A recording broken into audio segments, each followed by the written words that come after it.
While my daughter lay fighting for her life in the ICU, her husband was celebrating on a yacht with another woman.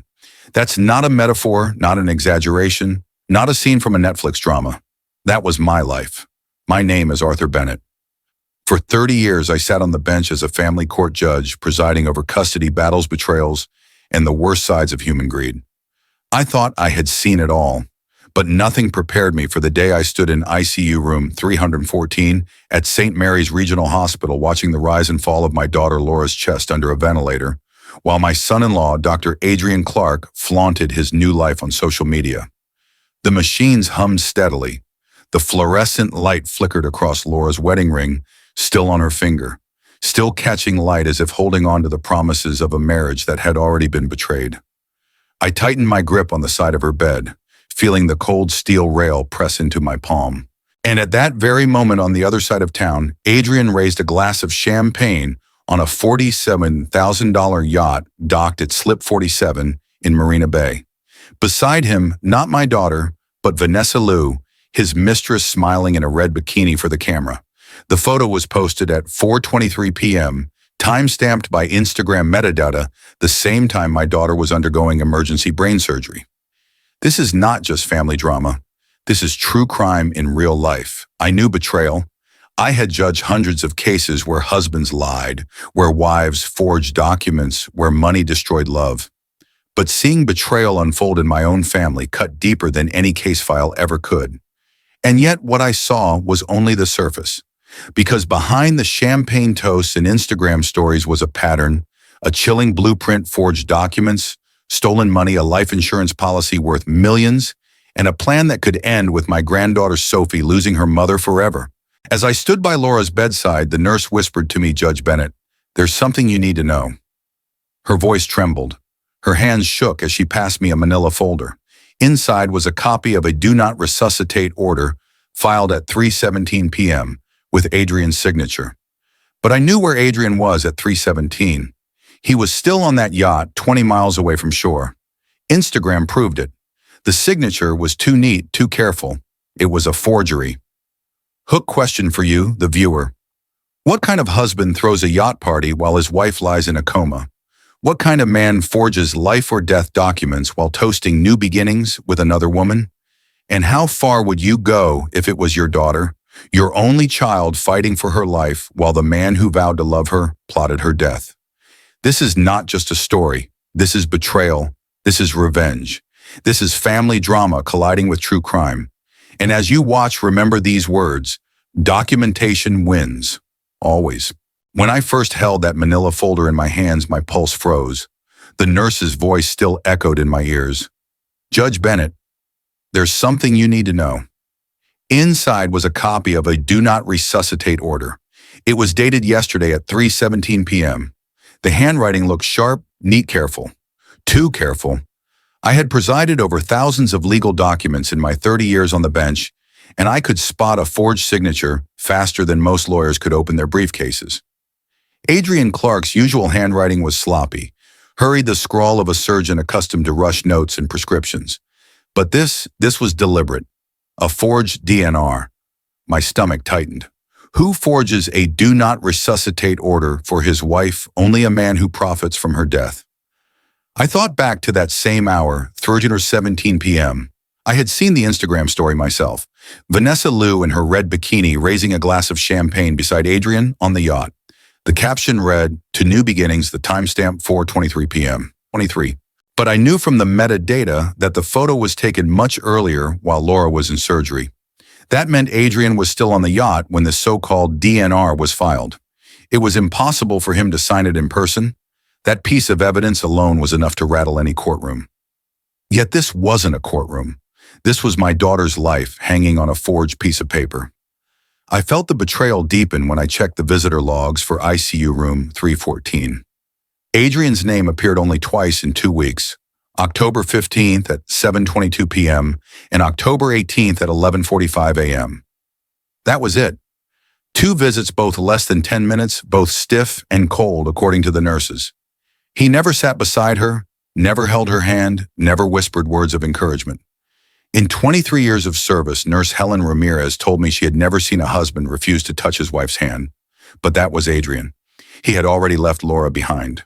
The betrayal cut deeper when I learned where Adrian's energy had really gone. Not to his wife's recovery, not to his daughter's comfort. No, Adrian had been spending his days calling the insurance company. Nurse Helen whispered. Judge, we could hear him through the walls. He was calling every day about life insurance, about death benefits.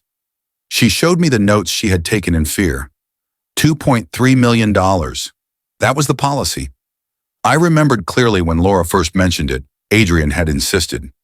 We need to protect our future, he told her, pressing her to take out a policy far larger than necessary. Now I saw the truth. It wasn't about protection, it was about profit. As a family court judge, I had witnessed betrayal wrapped in pretty words. Husbands who said I love you while siphoning off accounts. Wives who whispered, I'll never leave while filing secret motions with their attorneys. But this was darker. Adrian wasn't just betraying vows. He was plotting death, turning love into a calculation, turning family into numbers on a spreadsheet. He had reduced my daughter's life to a payout. That's not marriage. That's murder disguised as devotion. Then came the cruelest twist of all. Adrian had gone further, filing papers with Child Protective Services, claiming I was unfit to care for Sophie. He told them I had early-stage dementia, that at 62 I was too frail to raise a 6-year-old. He tried to use my age against me, weaponizing it as a lie. But I had taken a cognitive assessment just a month prior, perfect scores, clean bill of health. He knew that. He knew I was strong, clear-minded, capable. But he also knew that if Laura died, he needed to cut me out of Sophie's life. He wanted sole custody, sole control, sole access to every dollar connected to Laura's estate. He wasn't just trying to kill my daughter. He was trying to erase me from my granddaughter's world. Sitting in that hospital cafeteria staring at the forged DNR, I felt the kind of anger that burns slow, not fast. The kind that doesn't shout but builds.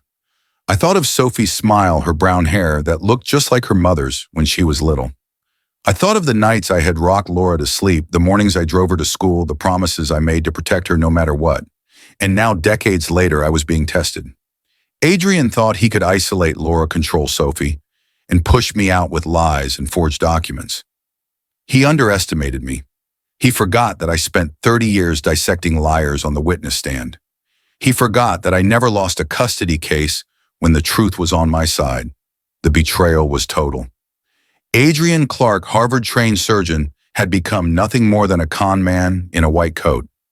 He abandoned his wife, pursued his mistress, plotted insurance fraud, and attacked me in the process. But betrayal has a way of exposing itself. Paper trails, phone calls, timestamps, they don't lie the way people do. And as I stared at the evidence, I knew one thing with certainty: I would gather every document, every log, every recording. I would expose Adrian Clark for what he really was. This was no longer just about saving Laura's life. This was about revenge, about justice, about ensuring that betrayal never triumphed over family. Adrian Clark knew how to perform. He knew the right tone to use when nurses were watching, the perfect posture for hospital staff, the phrases that would make him sound like a grieving husband. I saw him do it. I stood at the end of the ICU hallway one afternoon when he finally arrived, his white coat still draped over his shoulders as if he had come directly from surgery. He walked into Laura's room with a look of carefully crafted sorrow, leaned over her bed without touching her, and said, "She's so strong, she would want me to keep going, to find happiness even if she doesn't wake up." The words rolled out smoothly, but his hands never reached for hers or his eyes never softened. He wasn't talking to Laura. He was talking to the audience. Nurses nodded politely, believing the act, but I watched closely. There was no love in his voice, only performance. When reporters began circling after whispers of the accident, Adrian played his part even better. He spoke of Laura's unfortunate condition, of how devastated he was, of how he was committed to supporting her recovery, no matter how long it took. Yet I knew the truth. I had the visitor logs. I had the timestamps. He had been in that room twice in 14 days, both times under 10 minutes. He never stayed long enough to whisper encouragement, never stayed late into the night, never asked Sophie to see her mother. His version of devotion was empty words for cameras and staff, a mask carefully painted to hide his betrayal. Sophie, only 6 years old, wasn't fooled either. One evening, she tugged on my sleeve as we walked past the ICU window. Adrian stood inside his back stiff, pretending to adjust Laura's blanket. Sophie's voice was small but steady. "Grandpa, why doesn't Daddy talk to Mommy? Why doesn't he hold her hand?" Her eyes were wide innocent, searching for answers no child should have to ask. I bent down and pulled her close, my heart breaking. How could I explain that her father was already gone, that he had abandoned Laura long before her accident? Even a child could see the truth that adults tried to ignore. At the hospital fundraiser, Adrian's performance reached its peak. He stood at the podium thanking donors for their support during this difficult time and spoke about Laura's courageous fight. He kept his voice low, deliberate, almost trembling, as if grief was strangling his throat. People clapped, some even cried. But I watched his hands gripping the microphone too tightly, the subtle smirk that flickered when the applause grew louder. This wasn't grief. This was theater. He was cultivating sympathy, collecting goodwill, positioning himself as the tragic young widower in waiting. It was the cruelest kind of performance love without substance, grief without tears. Behind the curtain of his public act, his private coldness bled through. Nurses whispered about how he avoided discussions about second opinions, how he blocked other doctors from reviewing Laura's scans. He told them she was beyond help, discouraging consultations that might have given her a chance. He brushed Sophie aside when she asked to visit longer, saying Mommy needs rest before hurrying back to his car. He told administrators I was unstable, planting seeds of doubt about my presence in Laura's care. Every move was calculated. Every word was part of a script designed to cut us off. I remembered one evening vividly. Sophie and I were sitting in the hospital cafeteria when Adrian walked in with Vanessa. She wasn't wearing her red bikini this time, but the same arrogance lingered in her smile. Adrian introduced her to staff as a family friend, helping him during these tough days. They laughed at a private joke while Laura lay upstairs fighting for every breath. Sophie's little hands clenched around mine. "That's not Mommy's friend," she whispered. I squeezed her hand back. Even a child knew when affection was fake. This charade went on for weeks. Adrian appeared at public moments, said the right words, played the grieving husband. But the people who watched closely, me, Sophie, the veteran nurses, we saw the cracks. We saw his refusal to touch Laura's hand, the coldness in his eyes, the eagerness to step back once the audience had gone. He wanted the image of devotion without the burden of love. He wanted sympathy without sacrifice. He wanted to play the part of a man broken by tragedy while secretly arranging his new life funded by my daughter's death. And as I stood in the shadows of that ICU watching him put on his show, I realized something chilling. Family drama isn't always loud arguments or violent confrontations. Sometimes it's a mask of tenderness hiding the sharpest betrayal. Adrian Clark wasn't just abandoning Laura. He was using her condition as a stage, turning her suffering into his script, using public pity as his shield, while his true intentions, insurance money, custody of Sophie, a future with Vanessa, festered underneath. I looked at Sophie beside me, her small face pressed against the window, searching for her mother's touch. I made a silent promise. Adrian might fool the nurses, he might fool the donors, he might even fool the media for a while, but he wouldn't fool me.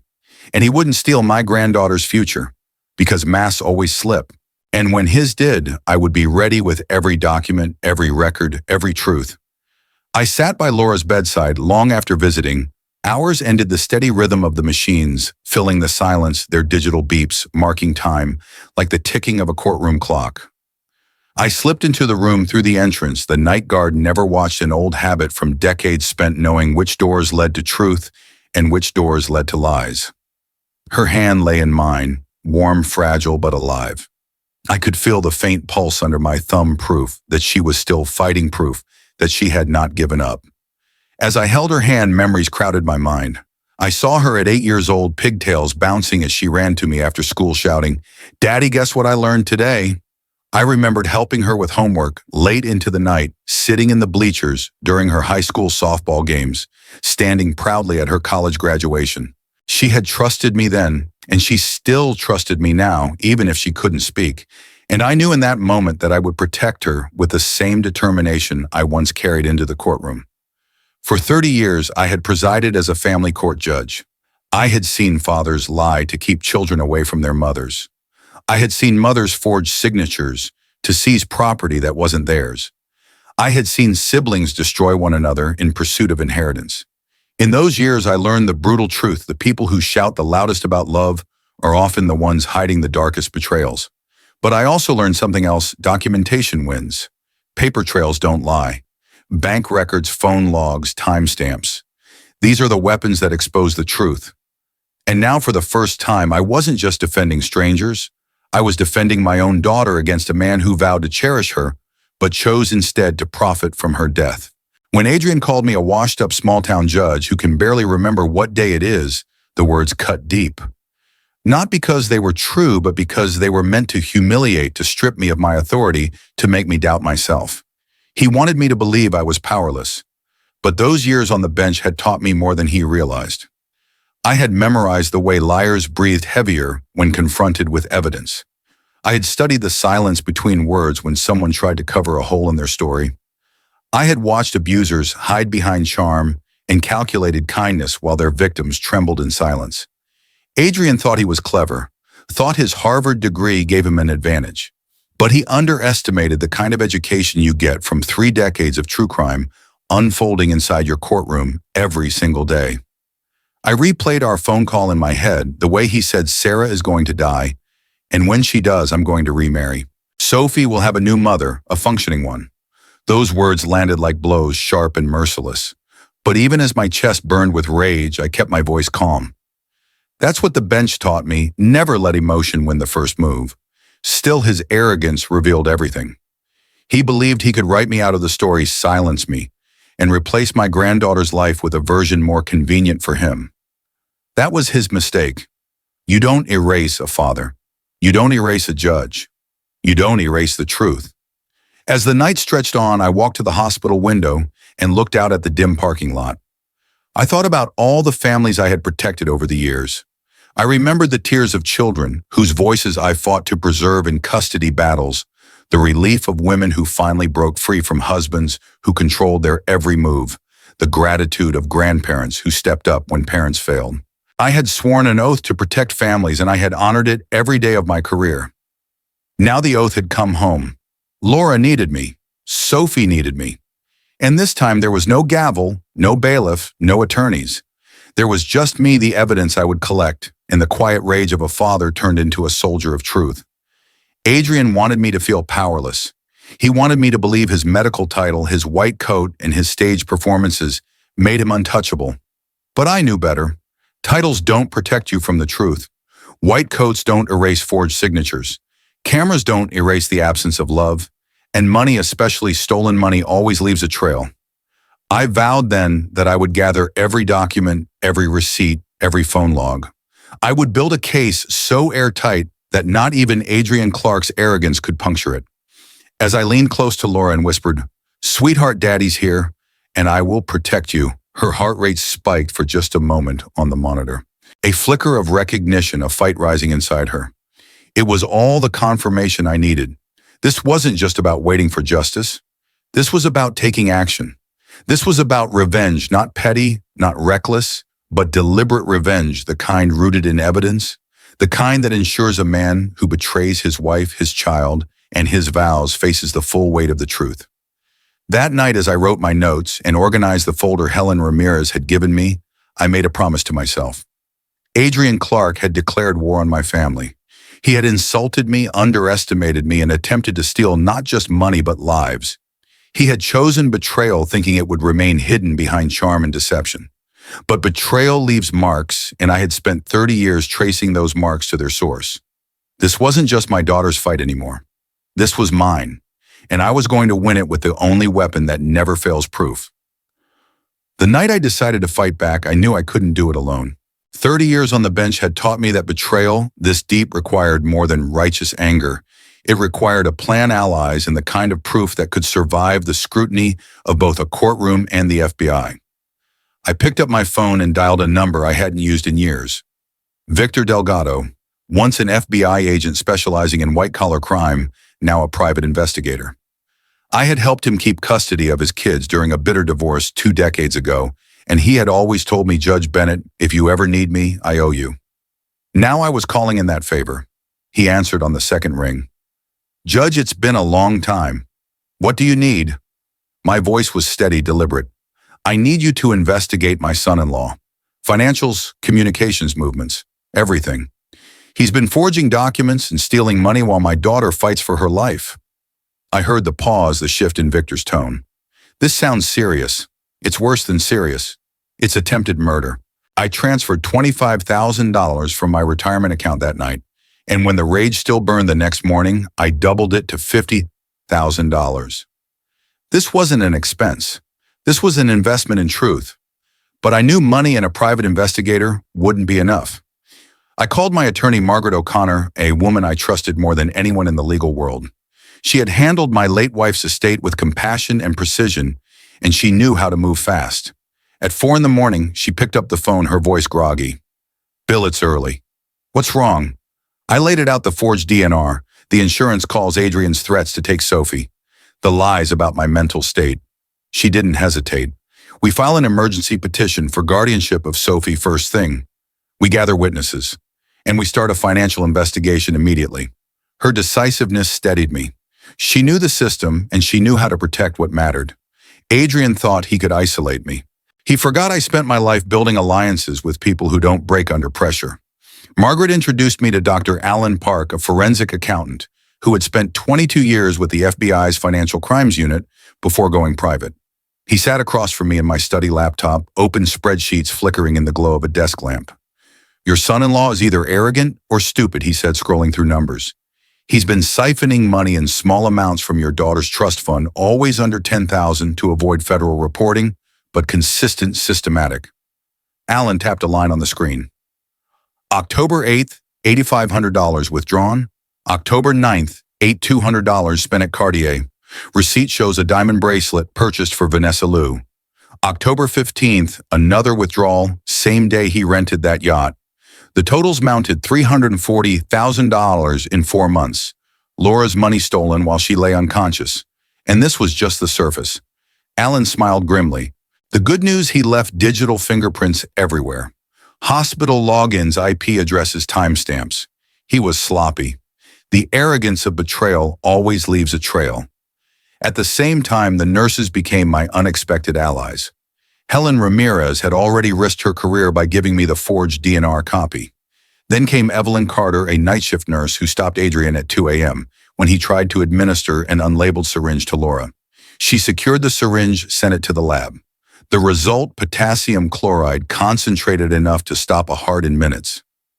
Evelyn's eyes filled with tears as she told me, "Judge Bennett, if I hadn't stopped him, your daughter might not be here tonight." Her testimony would be invaluable. But more than that, it confirmed what I had suspected. Adrian wasn't just waiting for Laura to die. He was actively trying to kill her. Meanwhile, Victor tracked Adrian's personal life. Jessica Chen was just the public face of his betrayal. He dug into phone records, social media, GPS metadata from yacht photos. Every dinner at Le Bernardin, every luxury watch purchase, every Instagram post while Laura was in surgery, it was all documented. Victor handed me a thick folder of surveillance photos, receipts, and call logs. "Judge, he's been planning this for years," he said. "The life insurance policy, the mistress, the financial siphoning. He thinks he's building a future without your daughter. What he doesn't realize is that he's already building a case against himself." I wasn't blind to the danger. Adrian was a surgeon with access to medication hospital authority and enough arrogance to think he could outmaneuver me. But I had something he didn't: the discipline of decades in court, the allies who trusted me, and the patience to let betrayal expose itself. I organized every piece of evidence into boxes labeled by type: financial fraud, forged documents, medical negligence, attempted murder. Margaret arranged them neatly, preparing for the day we would present it all. I could almost hear the echo of a gavel in my mind. As I looked at Sophie sleeping on the couch in my study, clutching her stuffed rabbit, I made a vow. Adrian Clark had declared war on my family. He had chosen betrayal, lies, and greed. But I had chosen truth, documentation, and justice. This wasn't just about saving Laura anymore. This was about exposing Adrian in front of the world, tearing off his mask, and ensuring that betrayal faced the one punishment it fears most: the light of truth. The day of reckoning began in the hospital parking garage.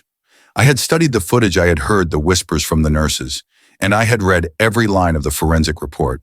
but nothing compared to facing Adrian Clark alone, his white coat hanging loose, his hand trembling as he fumbled for his car keys near his BMW.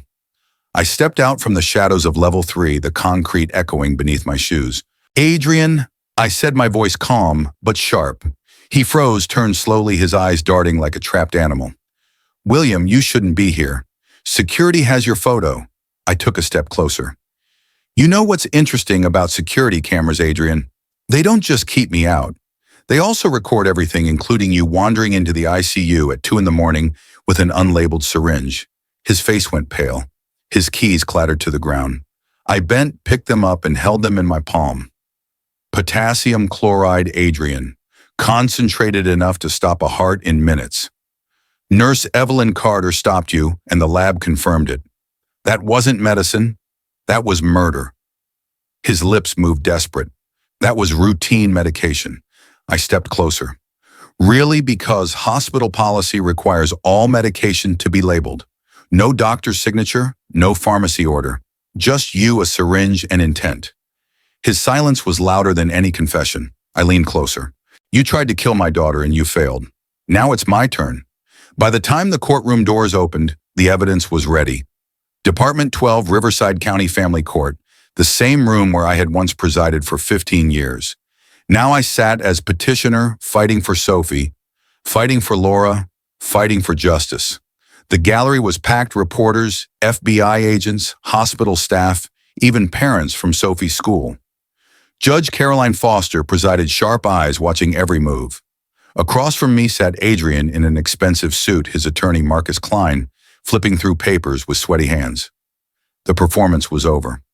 Now it was truth stage. Margaret O'Connor rose first, calling Nurse Helen Ramirez. Helen walked to the stand, her service badge glinting. "Did you witness a do not resuscitate order in Mrs. Laura Clark's chart?" "Yes, filed at 3:17 p.m. on October 15th. "Whose signature appeared on it?" "Dr. Clark's." "And why is that suspicious?" Helen's voice shook. "Because he was still on the yacht. Instagram posts time-stamped at 4:23 p.m. show he was 20 miles offshore. The handwriting was neat, deliberate, not his usual scrawl. It was forged." Murmurs rippled through the courtroom. I watched Adrian shift in his chair, his jaw tightening, the first crack in his armor. Next came Evelyn Carter, her testimony cut sharper than a knife. At 2 a.m. on October 20th, Dr. Clark entered ICU room 314, carrying a syringe without a label. When questioned, he became hostile. "I secured the syringe and lab results confirmed it contained potassium chloride, concentrated enough to cause cardiac arrest within minutes." Gasps echoed. Judge Foster leaned forward. "Would that medication have killed Mrs. Clark?" Evelyn didn't flinch. "Without question." Adrian stared at the table, his hands gripping the wood until his knuckles turned white. Then it was Victor Delgado's turn. He projected surveillance photos, yacht metadata, phone logs. "Judge, Dr. Clark visited his wife twice in 2 weeks, but managed 47 dinners with Vanessa Liu in the past 18 months.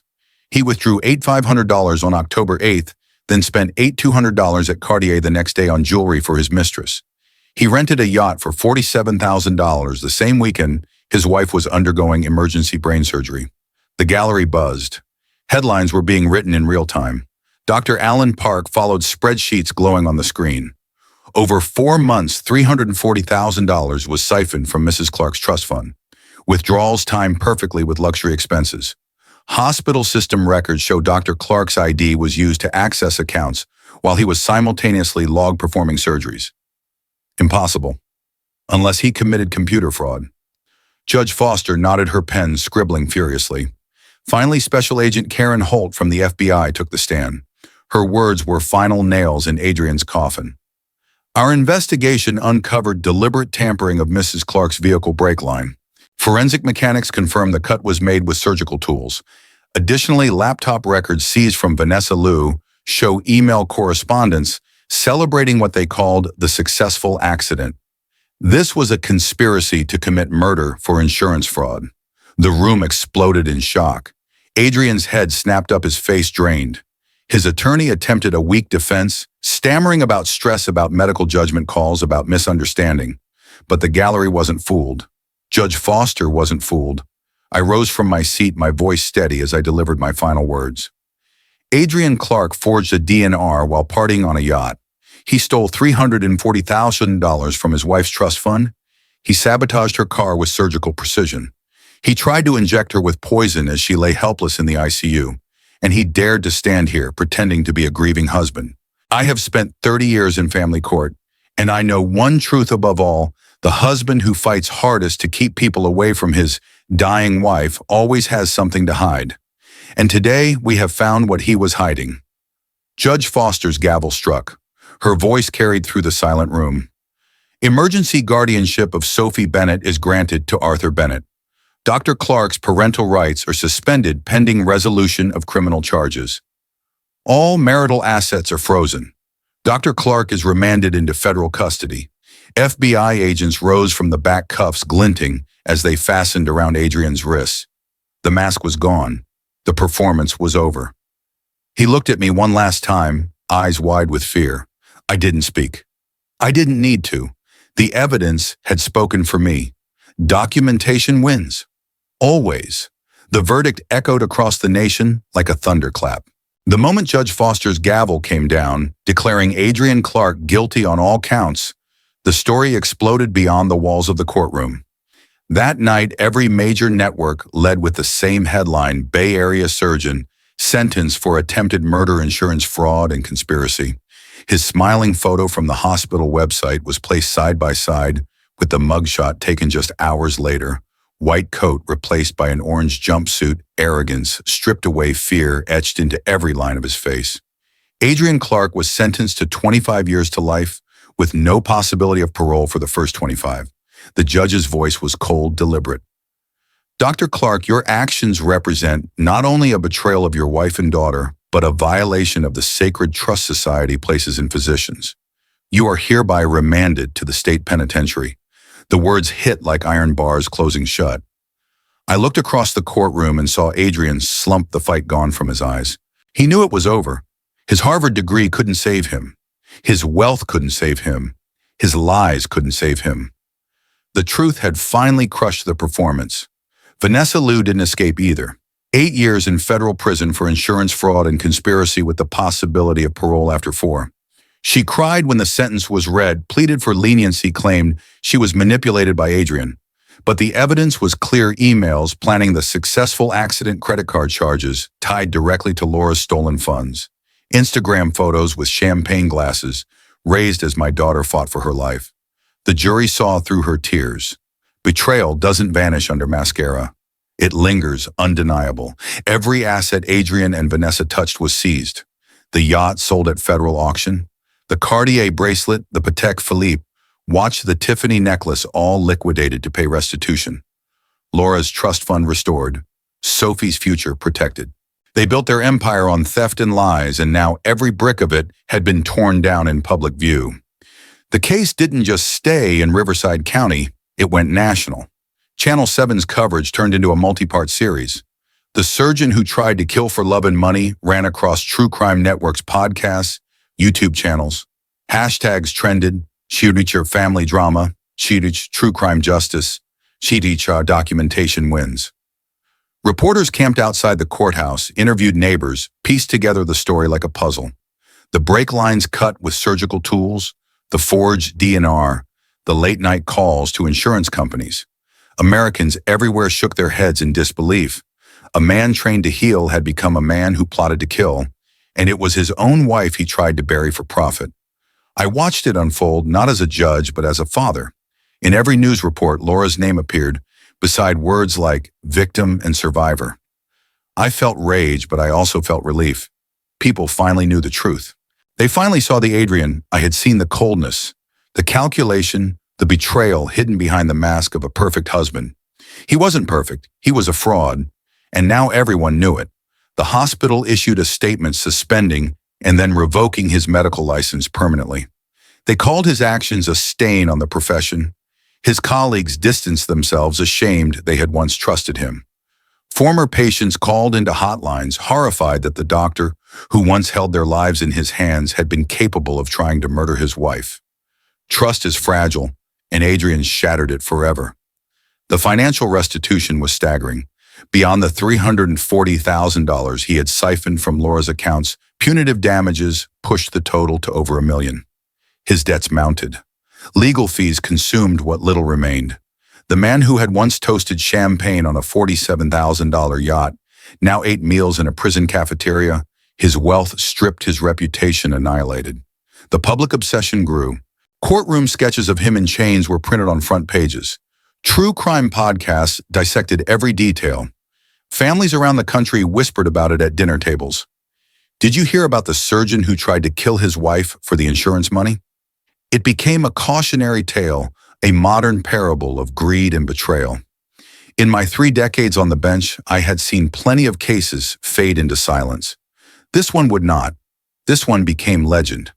And through it all, I thought of Sophie. She sat beside me during the sentencing, clutching her stuffed rabbit eyes wide but steady. When the gavel struck, she leaned against me and whispered, "Grandpa, does this mean Daddy can't hurt Mommy anymore?" My throat tightened, but I answered firmly, "That's exactly what it means, sweetheart.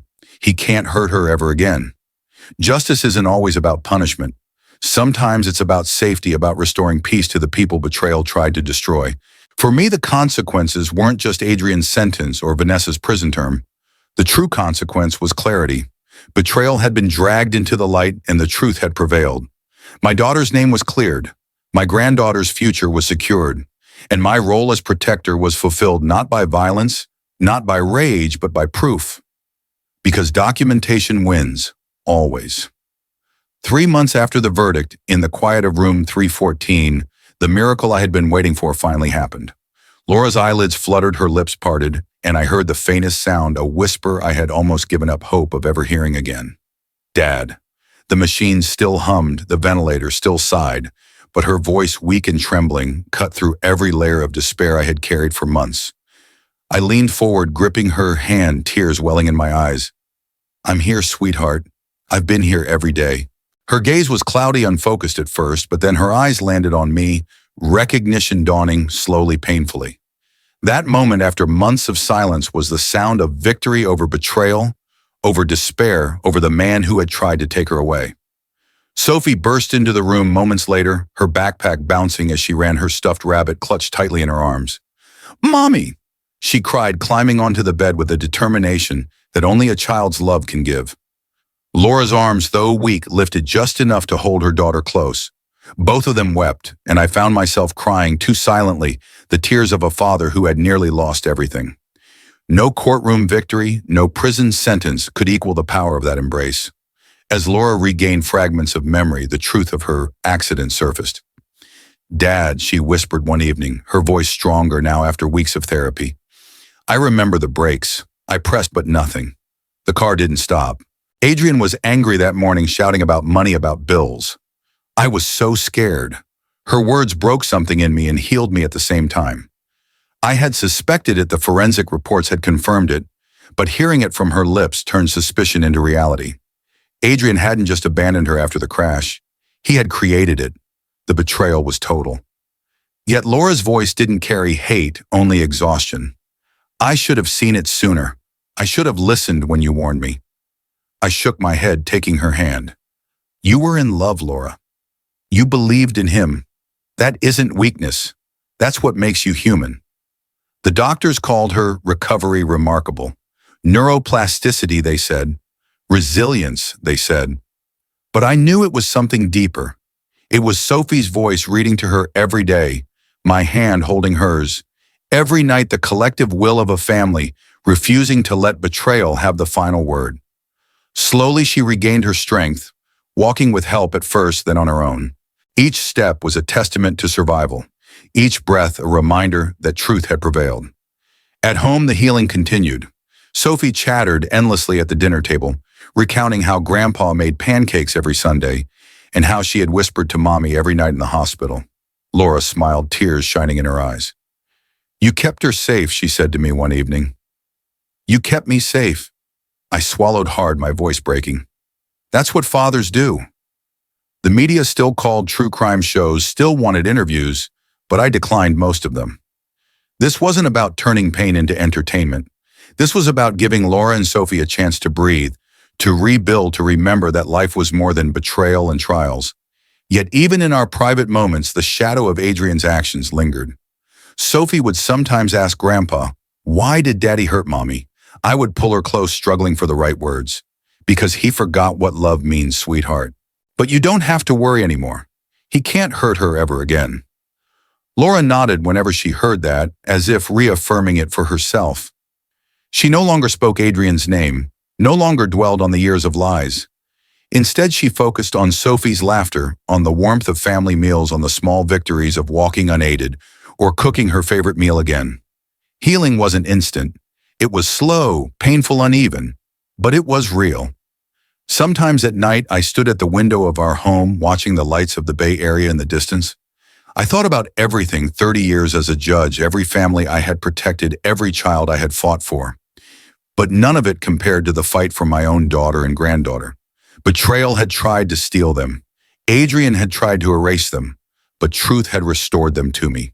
Documentation had saved us, just as it had saved so many families in my courtroom. The past still hurt, but the present offered something Adrian could never touch: love, resilience, unity.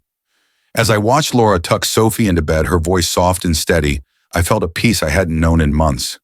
We had survived the betrayal. We had endured the family drama that turned into true crime. And now we were finally healing.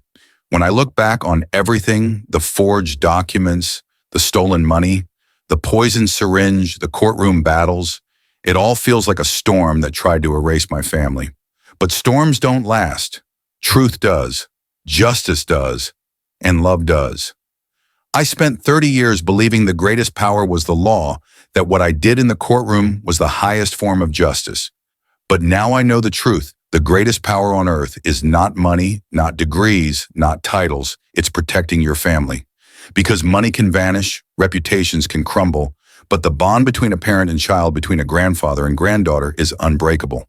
Adrian thought wealth would shield him. He thought lies could protect him. But in the end, he stood in chains while my daughter opened her eyes and called me Dad. That is the real victory.